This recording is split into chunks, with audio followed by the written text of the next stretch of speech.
She tried to kill me. The Duchess's trembling voice echoed through the royal hall as she pointed directly at the Duke's mistress. For a heartbeat, no one moved. The musicians stopped playing. The nobles froze in disbelief. Even the palace guards forgot to breathe. The Duke stared at his wife, his face drained of color. "What did you say?" "I remember everything," the Duchess said, her eyes never leaving the woman beside him. "She is the one who pushed me. She wanted me dead." A wave of panic swept through the court. It made no sense. The very woman the Duchess had just accused was the same woman the Duke had personally brought into the palace to help restore her lost memories. For weeks, she had cared for the Duchess with kindness, earning the trust of everyone within the castle walls. The Duke believed she was the only person capable of helping his wife remember the life she had lost. So why would the Duchess accuse the woman who had supposedly saved her? Was her memory finally telling the truth? Or had madness claimed her mind? To uncover the answer, we must return to the day the Duchess awoke after a mysterious accident, unable to remember her own husband, her own name, or the terrible secret someone was willing to kill her in order to keep it buried. The royal carriage galloped steadily through the rocky hills, its iron-rimmed wheels grinding against the ancient stone road that wound through the vast Blackwood highlands. 4 magnificent black stallions pulled the gilded carriage with unwavering strength, their powerful hooves striking the earth in perfect rhythm as they carried the Duchess back to the ducal palace after several days away. Inside the richly decorated carriage, the Duchess sat quietly by the window, her graceful fingers resting upon the embroidered curtain. The journey had been long, yet her heart was light. Before leaving the neighboring province, she had spent the morning visiting orphaned children, offering food to the poor, and settling disputes among villagers who looked to her not merely as their Duchess, but as a mother to the entire duchy. Wherever she traveled, she left behind kindness instead of fear, and blessings instead of commands. Beyond the carriage windows, the towering cliffs stretched endlessly toward the horizon. Pine forests covered the mountainsides like emerald cloaks, while narrow streams rushed between weathered rocks that had stood since the age of forgotten kings. It was a road every noble knew well, a beautiful passage by day, but one feared whenever storms crossed the mountains. As though answering an unseen command, the warm afternoon suddenly faded. Dark clouds gathered over the hills with alarming speed, swallowing the golden sunlight until the land was cloaked in shadow. A cold wind swept through the mountain pass, bending the ancient trees and carrying with it the scent of rain. The cheerful songs of birds disappeared. Even the horses began to snort uneasily, their ears twitching as they sensed danger long before any human eye could see it. The coachman glanced nervously toward the darkening sky before tightening his grip on the leather reins. "My lady," he called through the small carriage window, struggling to keep his voice steady. "A storm is upon us. If the rain worsens before we leave these hills, the road ahead will become treacherous." The Duchess looked toward the gathering clouds. A flash of lightning split the heavens, followed moments later by a thunderclap, so fierce it echoed through the mountains like the roar of an angry giant. Before another word could be spoken, the first heavy drops of rain crashed against the carriage roof. Within moments, the heavens opened. Rain poured relentlessly over the rocky hills, turning the narrow road into a river of mud and stone. The horses fought to keep their footing as fierce winds lashed against them. Every flash of lightning lit the mountain pass for an instant, before plunging it back into darkness. Neither the Duchess nor her escort knew that before this storm had passed, the carriage would lie in ruins, and the Duchess would awaken with no memory of the life she had once known. The storm grew more violent with every passing moment. Rain pounded relentlessly upon the royal carriage, drowning the sound of the horses' hooves as fierce winds howled through the mountain pass. The coachman could barely see the road before him. Sheets of rain blurred the rocky trail into a wall of gray, while thunder rolled across the heavens with enough force to shake the earth beneath the wheels. "Hold them steady!" one of the royal guards shouted from behind. "I am trying," the coachman cried, pulling hard on the leather reins, as the frightened horses tossed their heads in panic.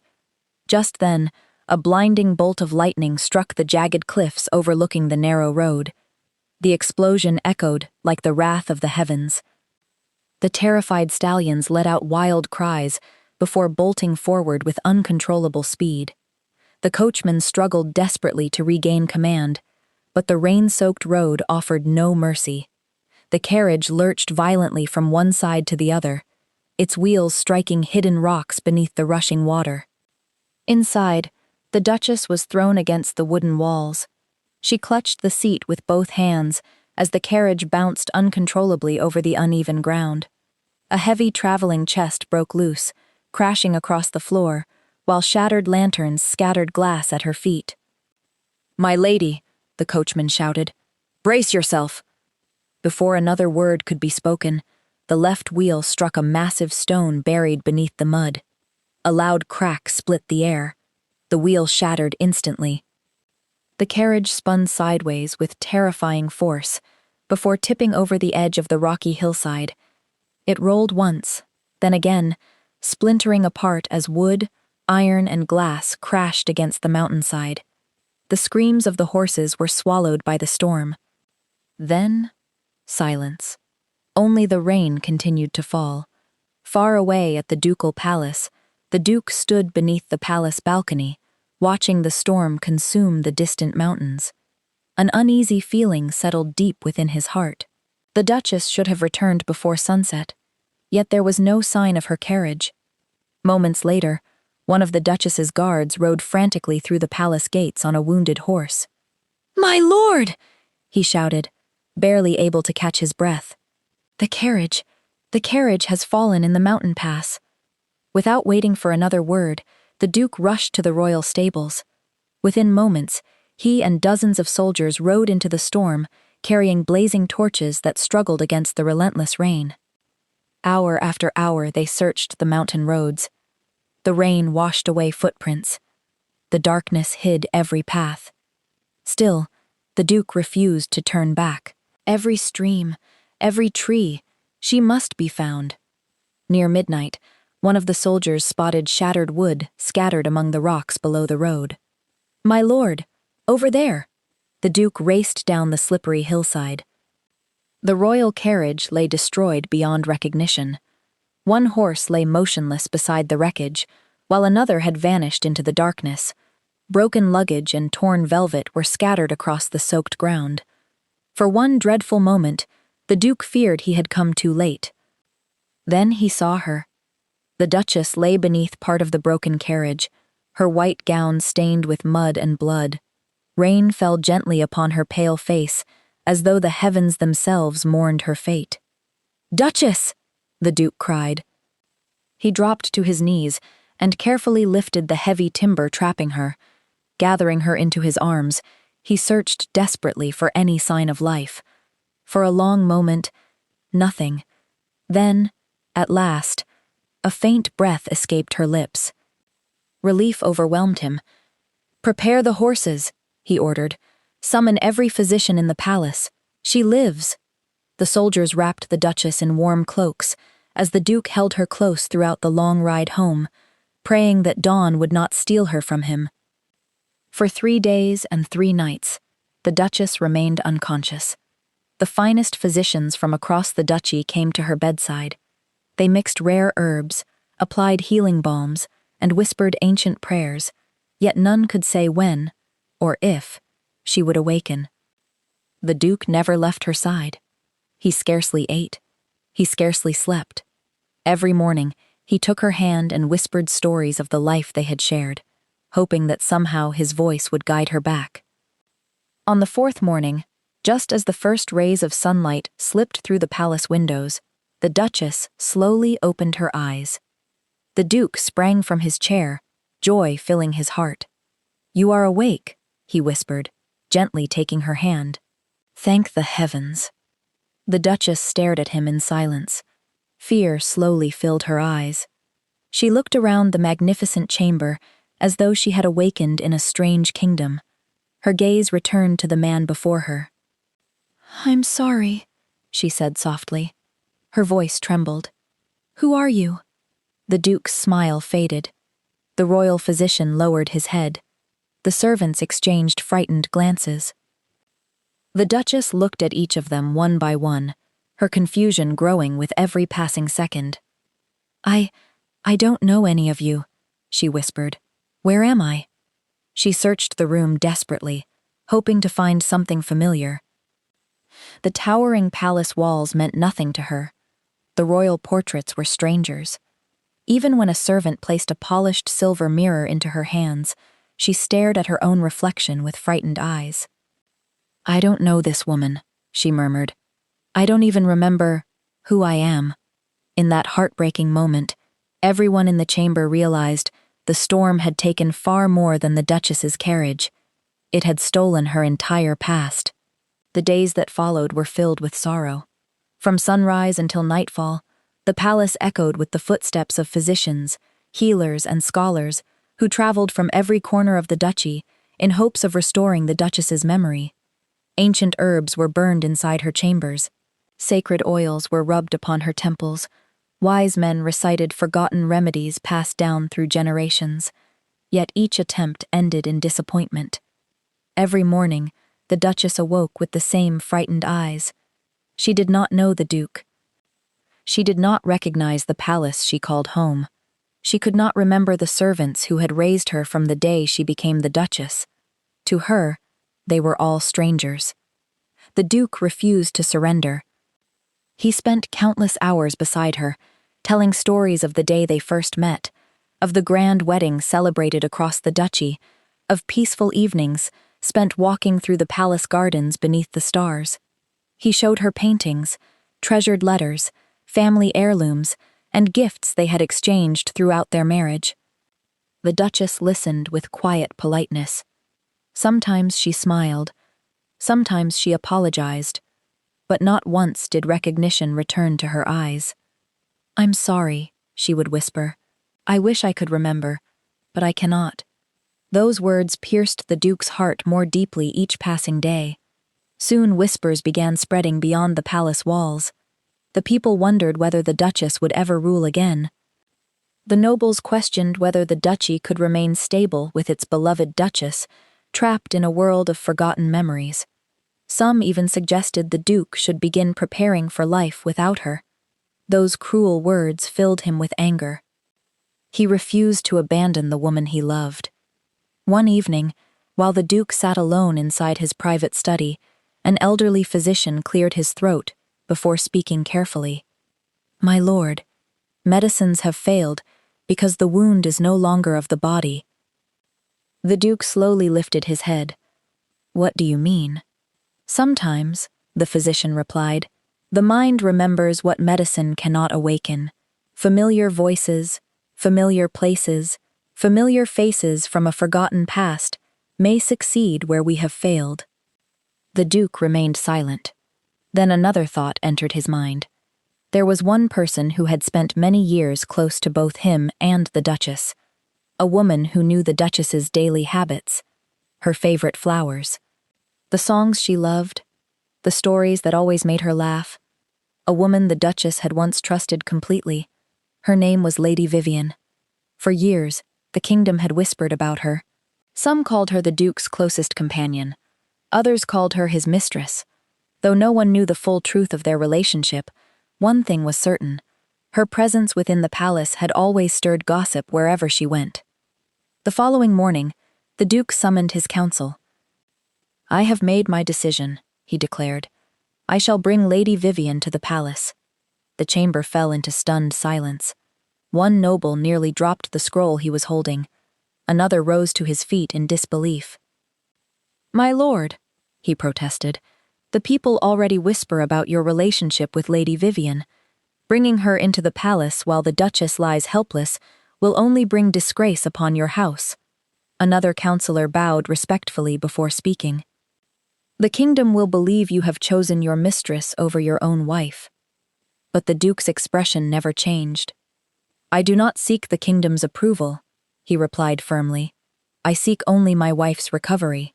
If Lady Vivian is the one person capable of helping her remember, then I will endure every insult, every rumor, and every accusation. Word of the Duke's decision spread through the palace before sunset. The servants gathered in quiet corners, whispering among themselves. "The Duke is bringing his mistress here? Into the Duchess's own home? What shame this will bring upon the palace." Even the ladies of the royal court could scarcely hide their outrage. Some pitied the Duchess. Others condemned the Duke. No one believed any good could come from such a scandalous decision. Yet the Duke never changed his mind. 2 days later, a royal carriage entered the palace courtyard. The great gates slowly opened. Lady Vivian stepped down with graceful elegance, dressed not in dazzling jewels or extravagant gowns, but in a simple gown of soft blue, her face calm and composed. She neither smiled proudly nor looked ashamed. Instead, she walked quietly through the palace, as though she carried a burden no one else could see. When she finally entered the Duchess's chamber, she bowed respectfully before the woman resting by the window. "My lady," she said gently, "my name is Vivian. His Grace has asked me to help you remember." The Duchess studied her face for several silent moments. Then, to everyone's surprise, she offered a faint smile. "There is something about you," she said softly. "I don't know why, but you feel strangely familiar." Vivian lowered her eyes, hiding the faint smile that touched her lips. Everything was unfolding exactly as she had hoped. Lady Vivian soon became a constant presence in the Duchess's life. From the moment the sun rose until the palace candles burned low into the night, she rarely left the Duchess's side. She accompanied her through the palace gardens, read old stories aloud, prepared her favorite herbal tea, and gently spoke of happier days the Duchess could no longer remember. Her kindness seemed effortless, and before long, the Duchess found herself depending on her more than anyone else within the palace. The Duke watched with growing hope. For the first time since the accident, the Duchess laughed. It was only a soft laugh, brief as the morning breeze, but to the Duke it sounded like a miracle. He believed his decision had been the right one. If anyone could guide his wife back to the life she had forgotten, surely it was Vivian. But behind her gentle smile, Vivian carried a dangerous secret. Every story she told the Duchess was carefully chosen. Some memories were true, others had been skillfully twisted. She spoke of the Duke as a distant man, consumed by duty, hinting that he had often left the Duchess lonely within the palace walls. Whenever the Duchess asked about the day of the accident, Vivian would quickly change the subject, insisting the physicians had forbidden such conversations until her mind had fully healed. The Duchess accepted these explanations at first, yet something deep within her refused to remain silent. Almost every night, strange dreams disturbed her sleep. She would awaken before dawn, her heart pounding as flashes of forgotten moments filled her mind. She saw rain pouring from dark skies, terrified horses racing through a mountain pass, a woman's shadow standing near the carriage, and eyes watching her with frightening calm just before everything disappeared into darkness. Each dream ended the same way. The Duchess reached out toward someone whose face she could never quite see. Then she woke with tears upon her cheeks. As the days passed, these fragments became stronger. Sometimes, while walking through the palace corridors, she would suddenly stop before a portrait she did not remember ever seeing. A name would almost escape her lips before vanishing again like smoke. Other times, a familiar melody played by the palace musicians would fill her with unbearable sadness, though she could not explain why. The memories were returning, not clearly, but steadily. One afternoon, while wandering alone through the palace library, the Duchess found herself standing before an old wooden desk, tucked away in a forgotten corner of the room. She could not explain why she had gone there. It was as though her feet had carried her without her permission. As her fingers brushed across the dusty surface, she noticed a loose wooden panel beneath one of the drawers. Curiosity stirred within her. She carefully lifted the panel. Hidden inside was an aged envelope, sealed with the crest of the ducal family. Her hands trembled as she opened it. Inside lay a letter written in her own handwriting. The ink had faded slightly with time, yet every word remained clear. "If anything should happen to me, If I should ever lose my voice or my memory, do not believe everything you are told. There is someone close to this family whose loyalty is not what it appears. The truth is hidden where the white roses bloom." The Duchess's breath caught in her throat. She stared at the letter again and again. "I wrote this," she whispered. "But why?" Before she could read further, footsteps echoed outside the library. Vivian entered. The moment her eyes fell upon the letter, the warmth vanished from her face. Only for an instant. Then her gentle smile returned. "My lady," she said softly, "you should not tire yourself with old papers. The physician warned that forcing your memories could worsen your condition." The Duchess slowly folded the letter. Instead of handing it over, she slipped it quietly into the sleeve of her gown. For the first time since waking in the palace, doubt entered her heart. Had everyone truly been telling her the truth? Or had someone been carefully deciding which parts of her life she was allowed to remember? As Vivian watched the Duchess in silence, a single thought echoed through her mind. The memories were returning far sooner than she had expected. And if the Duchess uncovered the truth, everything Vivian had worked so carefully to hide would come crashing down. A week later, the Duke announced a grand celebration within the palace. The royal physicians believed the Duchess had made remarkable progress. She was walking through the palace on her own, speaking with confidence once again, and smiling more often than before. Though her memories had not fully returned, the Duke hoped that surrounding her with familiar faces, music, and cherished traditions might awaken the final pieces of her forgotten past. By sunset, the great hall shimmered with hundreds of candles. Crystal chandeliers reflected golden light across polished marble floors, while noble lords and ladies from every corner of the duchy gathered to celebrate the Duchess's recovery. Musicians filled the hall with melodies once beloved by the royal family, and servants moved gracefully among the guests, carrying silver trays of food and wine. The Duchess entered the hall on the Duke's arm. The nobles rose to their feet in respect. Many smiled with relief, believing the darkest days had finally passed. Standing only a few steps behind them was Lady Vivian, dressed elegantly in deep emerald silk. She accepted the grateful smiles of the guests with perfect composure. To everyone present, she was the devoted companion who had patiently helped restore the Duchess's broken mind. No one suspected the storm that was about to descend upon the celebration. As the musicians began playing an old waltz, the Duchess suddenly stopped walking. The melody, she had heard it before. Her breathing became uneven. A sharp pain pierced her head. The laughter around her slowly faded until all she could hear was the sound of pounding rain. Her vision blurred. The grand hall disappeared. In its place, she saw the mountain road, dark clouds, terrified horses, the carriage racing out of control. Then, another memory forced its way into her mind. Just before the carriage overturned, someone had climbed inside. A woman. She remembered the scent of jasmine, the emerald ring upon the woman's hand, the cold smile, the whispered words. "You were never meant to return alive," the Duchess gasped. Her entire body trembled.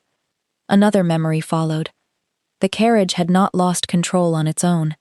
The leather straps holding the horses had already been cut. The wheel had been weakened before the journey even began. It had all been planned. Every forgotten piece suddenly fell into place. The Duchess slowly turned around, her eyes locked onto Vivian. This time, she did not see the gentle woman who had cared for her. She saw the face that had stood over her moments before the carriage plunged down the hillside. Without another thought, the Duchess raised her trembling hand. "She tried to kill me." The music stopped. Every conversation ended at once. The great hall fell into complete silence. The Duke looked from his wife to Vivian, in utter disbelief. "My lady," he whispered, "what are you saying?" The Duchess took one slow step forward, her voice growing stronger with every word. "I remember everything." She pointed directly at Vivian. "She sabotaged my carriage. She stood beside me before the crash. She wanted me dead. A wave of shock swept through the court. The nobles stared at Vivian with wide eyes. Several servants instinctively stepped away from her.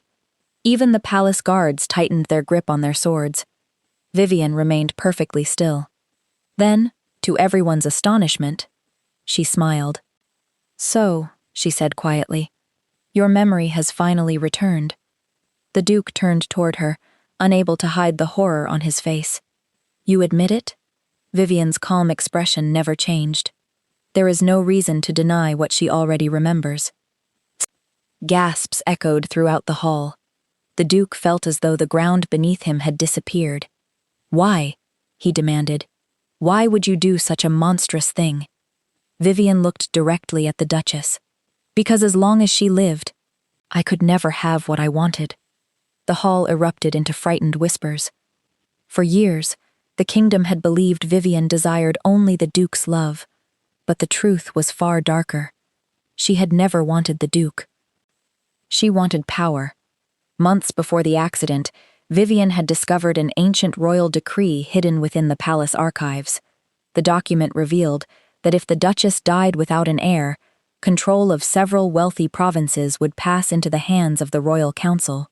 Vivian had secretly allied herself with corrupt nobles who intended to seize those lands for themselves. In return, they had promised her wealth, influence, and a place among the most powerful women in the kingdom. The carriage accident had never been an accident. It had been the first move in a carefully planned betrayal. The Duke closed his eyes in anguish. Every warning, every whisper from the nobles, every opportunity to question the strange circumstances, he had ignored them all. Worst of all, he had brought the very woman responsible into his own palace and placed her beside the wife she had tried to murder. He looked toward the Duchess, his voice breaking with regret. "I failed you." Tears filled his eyes. "I believed I was saving you, when all along I was protecting the one person who wished to destroy you." The Duchess said nothing. She simply looked at the man she loved, knowing that although his heart had been true, his trust had nearly cost her life. The great hall remained frozen in silence. No one dared to speak. The Duke's eyes never left Vivian as the weight of her confession settled over the court. The woman he had trusted for years had not only deceived him, but had nearly destroyed the one person he had sworn before heaven to protect. At last, the Duke raised his hand. "Guards." The command echoed through the hall like the tolling of a funeral bell. "Seize her." Within moments, armored guards surrounded Vivian, their swords drawn, yet she offered no resistance. She simply lowered her hands and allowed the iron shackles to be fastened around her wrists. "You've already lost," she said with a faint smile. The Duke frowned. "What do you mean?" Vivian looked toward the gathering of nobles. "I was never acting alone." The hall erupted into frightened whispers. Several members of the royal council immediately turned pale. The Duke's expression hardened. "Speak." Vivian let out a quiet laugh. "For years, certain noble families have hungered for your lands and your title. They knew the Duchess stood in their way. They promised me wealth, power, and influence if I helped remove her from the throne. I merely played my part." The Duke slowly turned toward the council. His eyes fell upon three powerful lords, who suddenly struggled to meet his gaze. One attempted to slip quietly toward the door. "Stop him!" the Duke thundered. The guards rushed forward, blocking every exit. Within minutes, letters hidden inside the conspirators' robes were discovered. Each carried the same royal seal and detailed the plot to murder the Duchess, seize the duchy's richest provinces, and place the Duke under the council's control through blackmail and political manipulation. The evidence was undeniable. The conspiracy stretched far beyond Vivian. That very night, the traitorous nobles were stripped of their titles, their estates seized by the crown, and they were led away in chains to await judgment. Vivian, whose deception had nearly plunged the duchy into chaos, was sentenced to spend the remainder of her days imprisoned within the kingdom's most remote fortress, where neither wealth nor manipulation could ever free her again. As dawn broke over the palace, peace slowly returned. But inside the Duke's heart, another battle remained. He found the Duchess, standing alone in the palace gardens, where white roses bloomed beneath the morning sun. For a long moment, he could not bring himself to speak. Finally, he stepped forward. "I have faced enemies on the battlefield without fear," he said quietly. "Yet I have never feared anything more than standing before you today." The Duchess turned to face him. The sorrow in his eyes needed no explanation. He slowly fell to one knee. "My greatest mistake was not trusting a stranger." His voice trembled. "It was failing to protect the woman who trusted me with her life." He lowered his head. "I brought danger into our home with my own hands. I believed I was saving you, yet I nearly delivered you back to the one who wished to destroy you. For that, I will carry my shame for the rest of my days." The Duchess remained silent. The morning breeze stirred the white roses between them. After a long pause, she walked closer. Gently, she placed her hand beneath his chin and lifted his face until their eyes met. "You made a terrible mistake," she said softly. "But your mistake was born from hope, not cruelty." A tear escaped the Duke's eye. "I never stopped loving you," he whispered, "even when you couldn't remember me." The Duchess smiled through tears of her own. And somehow, she squeezed his hand. "My heart never forgot you." The Duke rose to his feet and embraced her as though he feared the world might try to take her away again. For the first time since the storm, neither fear nor uncertainty stood between them, only love. In the months that followed, the palace slowly healed. The Duke became a wiser ruler, no longer placing blind trust in appearances or whispers. The Duchess resumed her place beside him, earning even greater admiration from the people after surviving betrayal with remarkable grace and courage. Together, they rebuilt not only the duchy, but also the marriage that had been tested by lies, tragedy, and heartbreak. Their bond grew stronger because it had survived what many believed impossible. Years later, whenever travelers spoke of the ancient duchy nestled among the rocky hills, they did not remember it as the kingdom where betrayal nearly claimed a duchess. They remembered it as the kingdom where truth conquered deception, forgiveness overcame regret, and love proved stronger than ambition. For while memories can be stolen, trust can be broken, and hearts can be wounded, a love built upon truth will always find its way home.